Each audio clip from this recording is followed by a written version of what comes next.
হে সুন্দর, যে কবি তোমায় অভিনন্দন করতে এসেছিল তার ছুটি মঞ্জুর হলো, তার প্রণাম তুমি নাও। আজ তবে চলি, আবার হয়তো দেখা হবে চেনা এই ফাল্গুনে। বসন্তের রোদ মাখা অঙ্গনে এইটুকু আসা যাওয়া, এইটুকু চাওয়া পাওয়া। তোমার আমার মাঝে যা কিছু জমে আছে একান্ত অন্তরে, তারে কখনো করো প্রকাশ কোনো অবকাশে। জীবনের প্রয়োজনে অপেক্ষা থাকুক নীরবের প্রাঙ্গণে। দেখা হবে আর এক ফাল্গুনে বসন্ত হুতাশে। বন্ধু, আজ তবে চলি।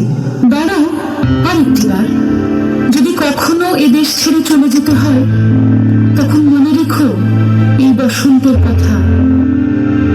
অতি দূর দ্বীপে বসে একাকী মানুষ যেমন ভাবে ঘরের কথা ভাবে পৃথিবীময়, তেমনই রঙিন করে মিলিও আবার বিরহের সাথে মিলনকে।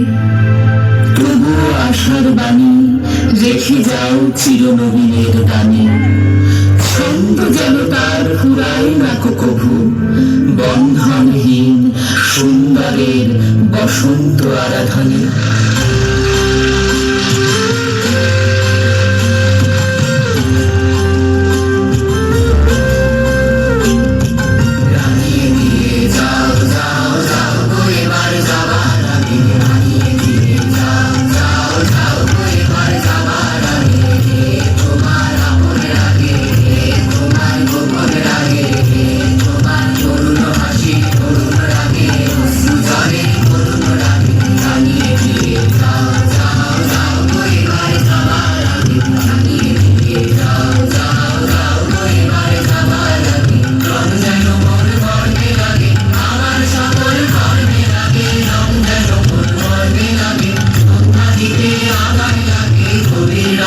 জাগায় না